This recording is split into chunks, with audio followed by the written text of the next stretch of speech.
네, 빠른 회복을 기대하겠습니다. 다음 소식입니다. 얼마 전에 국민 2명 중 1명이 교회가 코로나 확산의 주범인 것으로 인식하고 있다는 조사 결과가 있었습니다. 코로나 시대에 교회의 이미지를 놓고 우려의 목소리가 높은 것이 현실인데요. 이러한 가운데 예장 고신총회가 기자회견을 열고 방역당국의 예배 금지와 제한에 대한 헌법 소원에 동참하기로 했습니다.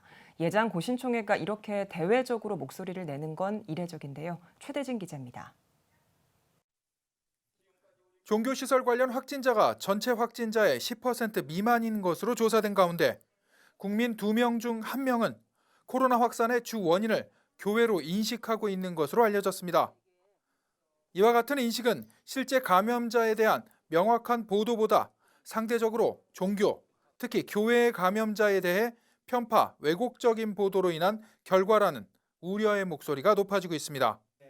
10일 대한예수교 장로회 고신총회와 예배 회복을 위한 자유시민연대는 프레스센터에서 기자회견을 열었습니다.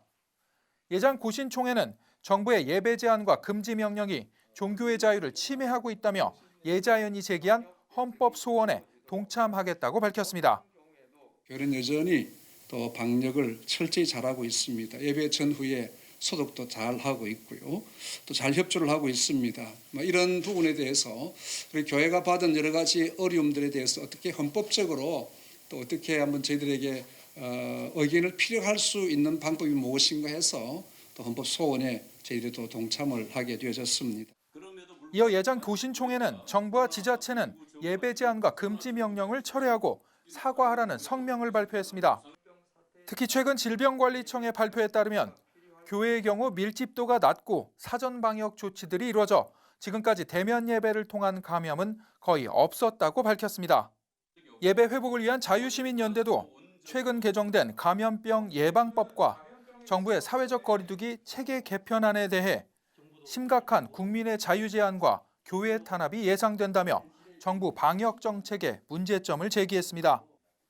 특히 예자연은 예배 방식을 정부에서 규제하는 것은 위헌이며 소모임에 대해서는 전면적 획일적 금지가 아닌 단계별 제한으로 개편돼야 한다고 강조했습니다.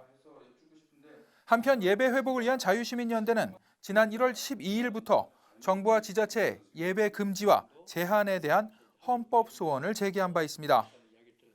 CTS 뉴스 최대진입니다.